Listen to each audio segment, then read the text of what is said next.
Okay, so I'm just gonna read the title and dive in, okay?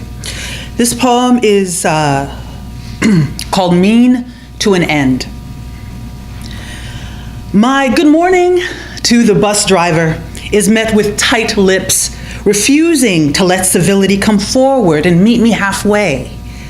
A thick girl wearing thin pants, worn tired from everyday wear, sporting a pigtail at the nape of her neck, jutting out like a cactus. Don't you dare touch that tender place. Snatches the transfer coughed up for the kid directly in front of her. He's standing off stupidly to the side, a sucker born, and I started to,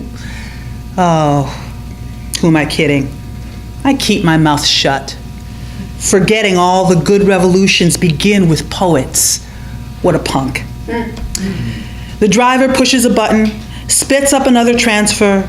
The thick sis sits, clutching her connection, shiny, bright bird eyes, just trying to get over. Just trying to get over. Just trying to get over.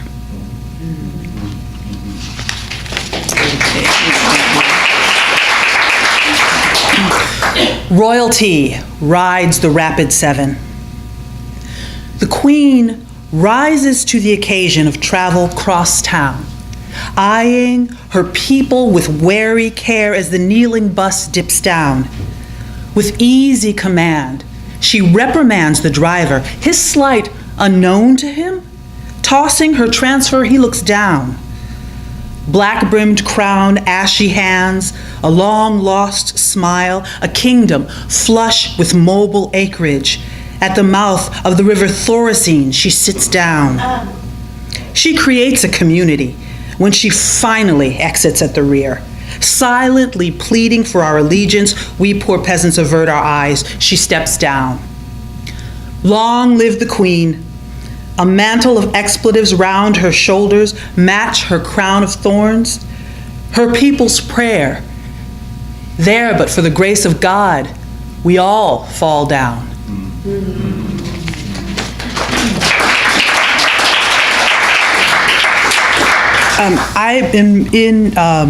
In my writing, I'm obsessed with echo, and I believe that everything, like the theme tonight insists, is just happening all at once and continues to roll on through. And all we have to do is remain open, and we see it.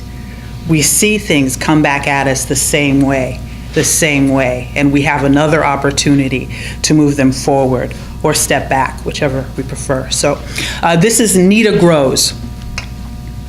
Nita watches the other little girl run. Nita watches the way the other little girl's hair, bathed golden with the light, trails her head like a comet's tail as she races around the room, the same room where Nita is commanded to stand still. She, Nita, chin leading, looks up at the command post, knowing better than to question Mama's authority, though the pads of her feet tingle with an itch for exploration. What would it be to run the room, race the dust, and let the sun shine on her head? Nita lets her eyes fall to follow the lucky girl, the blonde girl, whose mother chats with the teller while Nita's mama waits in line. 2. Nita pulls the flared corduroy jeans to her waist, but there isn't enough fabric to get them there. The tag insists this is your size, while her brown butt begs to differ. Nita wants these cords. The burnt orange, raised lines traveling the length of her legs, making them long, elevate her 5'6" to something statuesque. These cords are a perfect match to the pale peach cashmere cowl-necked sweater, a gift from Aunt Dorothy celebrating Nita's 15th birthday. These cords are the kind all the girls wear at Bradley High School. And all the girls will recognize Nita is one of them. Just like them. Nita buys the corduroy jeans. Nita buys a belt. 3. Nita eats another treat, different than the snack of 10 minutes before. Calling the same thing with different name makes her eating more intimate, controlled. This is her higher education. Why did she believe college would ease the outside she felt even when she was in everything, like someone voted most likely to succeed would be? Nita cares so much what people think. She is so aware of herself, according to the rest of the world, that there is no Nita. There are eyes, only eyes, looking out from nothing, not in, no in to be seen, even when she is in everything, like someone voted president of the campus BSA would be. Nita acknowledges she is nothing, though she can't place the lie that makes it true. Coming from everywhere at once, it's hard to see. Nita is the abyss that won't be filled. Nita is the maw, the mouth, always hungry, never full. And Nita is the jagged edge that circles the maw like teeth on the outside. Nita is brown, round with a jagged edge, like Reese's peanut butter cups. Nita will not be filled, and she tries with Reese's peanut butter cups. Her favorite. 4. Nita reads and reads and listens and learns, earning a rate she could honestly claim all along. She learns her context and unravels the lie, unweaves the matrix, and feels the filling. No longer ashamed or isolated, knowing everyone pulls their way through their own dark night, whether they pull through or not. She wrangles her way through her 20s and luxuriates in solitude.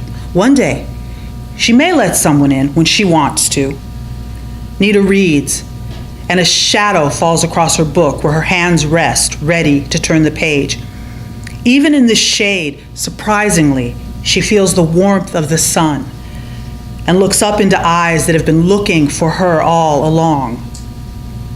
5.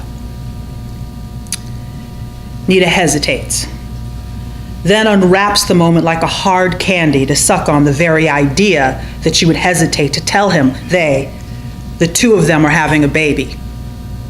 He laughs when she shares the moment she paused. He is no kind of genius, but he put their 2 and 2 together from the moment they met.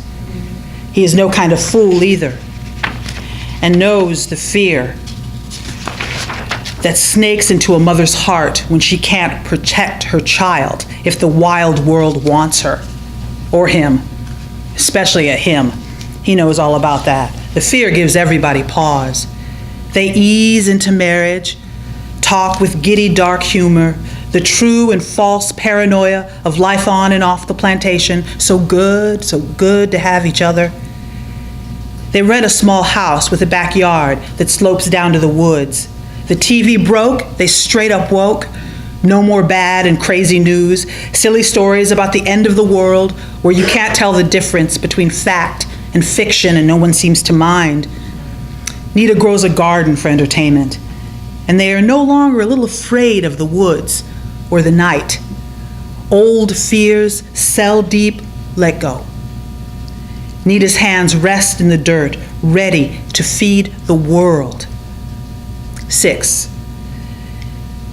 Nita watches the other little boy run around the bank while she holds her son's hand. She feels the baby he will always be to her in the plump cushion below his thumb and the wanderlust dancing in his small fingers. She wants to ask him if he wants to play, but feels dishonest. Truth be told, what little boy doesn't want to play? She just wants to hear, "No, Mommy, I want to stay here with you." She relaxes her grip, and chin leading, he looks up at her. "Go play, baby," Nita says.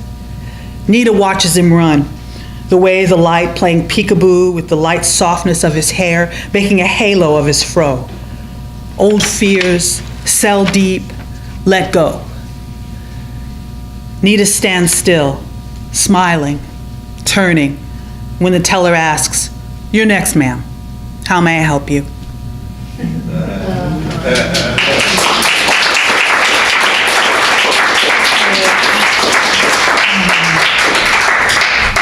This is colored people's time. You are always late. deep inside the beating heart of a daughter of a daughter of a daughter of a daughter of a slave. A beating clock, a tick-tock heart that cannot bear to start again. To alarm itself open with a new day, next day, new day, day after that, last miserable day that bore this lash and tore that child out of reach. Why leave sleep and wake to what? To what waits? Waits to take you any old way, grinding you to a sharp point of pain. What's the hurry? To be the first one and only, where before there were none. What's the rush? Up is still uphill. Same old, same old, same old, same old. Take a deep breath. This moment could be your last breath. Am I late? Okay.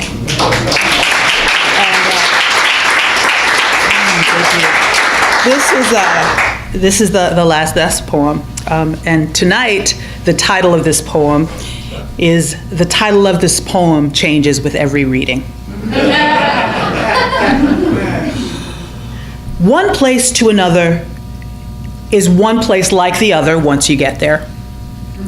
You look over your shoulder because you must have left behind what makes this place different, because it's the same place you just left. Except you're wearing a different sweater. I guess there's comfort in that. Thank you.